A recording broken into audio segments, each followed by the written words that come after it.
Welcome to the Blue Flag F1 podcast with your hosts Justin and Hilmer, sharing their limited knowledge and plentiful opinions on the Formula 1 news of yesterday.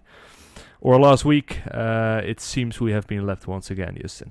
Thank you for having me here. Yes, Jelmer, indeed, we have been left yet again. But what are we going to talk about? Tell me. Well, we're going to talk about the engine deal that Red Bull signed with Honda. We're going to talk about the McLaren car launch. About Alonso's expected performance this season and the potential impact that his accident may have on this performance. And we're going to talk about if we are Max Verstappen fans, because we are Dutch. So it's very important that we also will mention if we are impartial Splendid. to Max Verstappen or not. Let's get started with the engine deal with Honda. I'll talk about it, what my opinion is about it. I'll talk about my opinion about the engine deal with Honda. I think it's pretty clever of Red Bull, to be honest. Because, it was quite a deal for them to make sure that everybody agreed to freeze the engines. But I think with the budget cap and obviously now the engine freeze, they can focus on making a good car, the aerodynamics, the chassis, and all that stuff. And the engines is just, you need to repair them, you need to build them, but you don't need to develop them. And development is one of the biggest costs you have in Formula 1, obviously.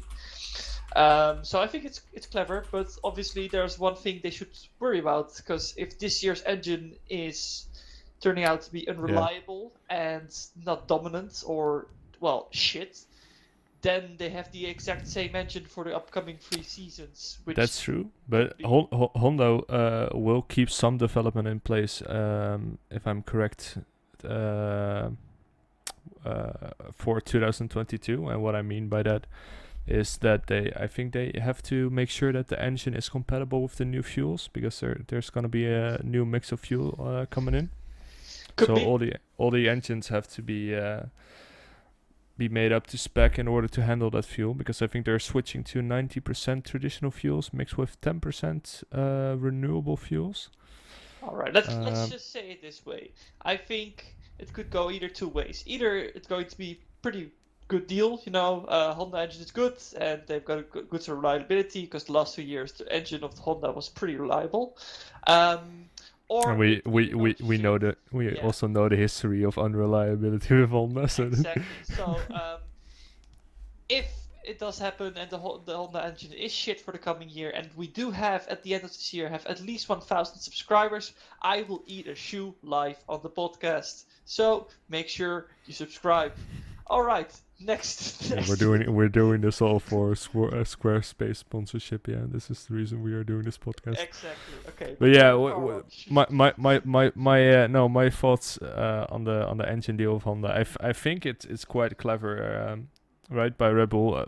The fact that this engine deal was pretty much already in place. Let's be completely fair. They already had the terms signed with Honda. The only thing that they really needed to get done right was getting the engine freeze in place a year earlier. And of course Mercedes was like, yeah, we can do that, yeah, sure. And Ferrari and Renault were kind of hesitant, but we all know why that was. We'll see. But to be fair to them, they expected a year more to develop, but that they actually got that engine freeze into place, I think is very good by Red Bull. It's good. To be fair, they did threaten to leave F1, so maybe that worked. Okay.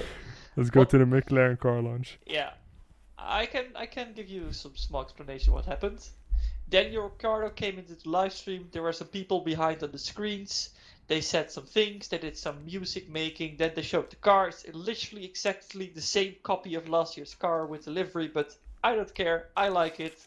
It was a good launch. Let's move on to Alonso. No, it was just a live stream of 1 hour. They were talking. It's literally. I think it was even a replay of 2019 or 2020 of the car launch of McLaren. It was literally the same. So to make it clear, I did not watch this car launch. So we're going entirely on Justin's observations. Yeah. But Jammer got the black flagged actually. I got black flagged. I had to leave the stream. Yeah. So you did not notice any like major changes with regards to Well, the the Renault Mercedes logo, engine? the Renault logo disappeared, but there's no Mercedes engine on the car itself. Not sure why, but Because they must have made some changes, right, with regards to the chassis and in yeah, order to fit in the Mercedes engine. they spent all their engine tokens on developing the engine and chassis side. So that's what, yeah, it's pretty expensive for them because every time you use a token, you can't use it for the next year, and you have to, well, save them up, and they spend all of their possible tokens on the engine and chassis.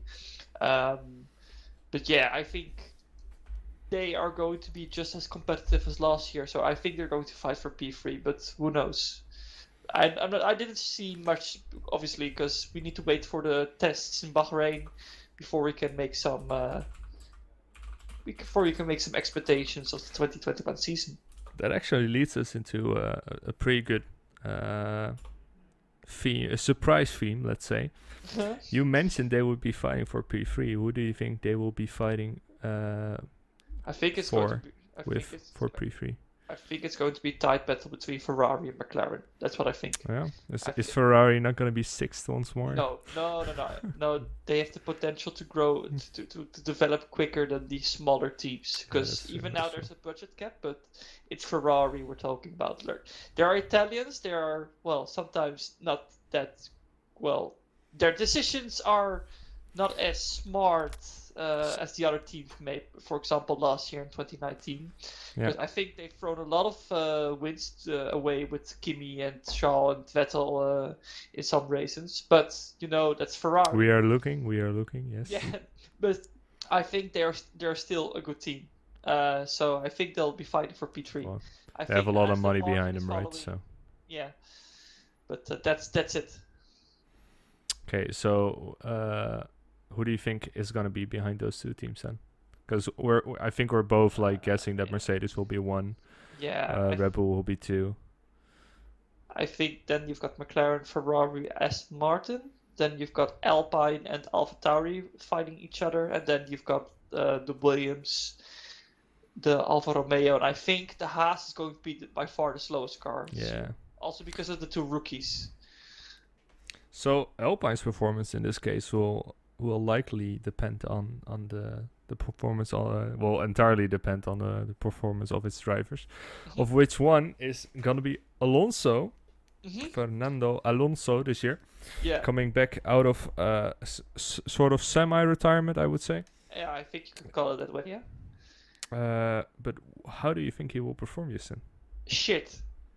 I think... Yeah, I tend to agree with you. I think Fernando is quick and he's a good driver, but the last time he was competitive, really, really competitive, was back in 2005, 2006. It's 2021 right now. He had a 2-year break, and even Michael Schumacher and some other drivers who made a comeback into Formula One didn't always have that much. The same. They were not the same like they used to be. So I don't think Alonso is is this extraordinary that he will come back and be like hella quick. I think Ocon is quick and Fernando Alonso will be just a little bit less quick than him, but because of that, Alonso will look a little bit shit, and the car is going to be shit, I think. So yeah, I personally think that the only way Fernando is gonna end up on a podium is when Ocon's car is mysteriously crashing and somehow Renault has the best strategy suddenly for Alonso in place for him to get a podium. Yeah. That's totally not a reference to Renault's Crashgate, but we'll see. We'll see. But how do you think his the accident that he had will impact his? It was either Palmer or Hulkenberg. No, he's going to be fine at the start of the season. Obviously, it's January. I think he had some fractures in his well, not in his skull, but in his like teeth area zone. Yeah. But it'll be fine. He doesn't use that to drive a car, so it'll be fine. Is he already gonna be in place for testing, or is Yeah, he? he is. Yeah, well then he won't have that much. I guess it won't have that much impact then. Yeah, maybe he's not Yeah. as fit as you would have wanted, but who knows? We'll Yeah, see. of course, there's a healing process involved. And for those who do not know, a healing process always takes a little bit of a toll on the body. I think he's now going to eat a lot of burgers, so Renault's going to sandbag upcoming test. Mark my words, he's going to sandbag. Okay, let's move on. Okay, so the last theme of this of this short podcast that we're doing is if we are Max Verstappen fans. Short answer, Justin. Before we go in depth. I think yes, I'm a Max fan, but I'm also a Ricciardo fan, a Norris fan. I'm also a Leclerc fan. So I think it's because he's Dutch. Yes, I'm a fan of him, but I think he made some stupid mistakes in some other races. So I think I am able to look at it from another angle, putting my nationality aside. But obviously, Max, Super Max is also one of my favorite songs. Yeah, I tend to agree with you there. Personally, I am a Max Verstappen fan. Nationality in this case does come into play. But also I just like watching cars go zoom. Mark my words, Stroll go around the track. Yeah, of course, Stroll's my favorite driver. Super Stroll, yes. I like people, whose daddies buy a team in order to get them to race in Formula 1. That's always nice. When we get 5,000 subscribers, I will stand naked in the city and say I love Stroll. All right. Think about that. Already true promises. Just one click. True promises. Just one click away. Just one click away. Okay. I think that's about it, right? Yeah, that's about it. Thank you for anyone watching. And or maybe maybe as we continue doing this, they'll become a little bit longer. Maybe we'll keep them at this size. Let us know if you have any feedback if you watched, and see you guys later.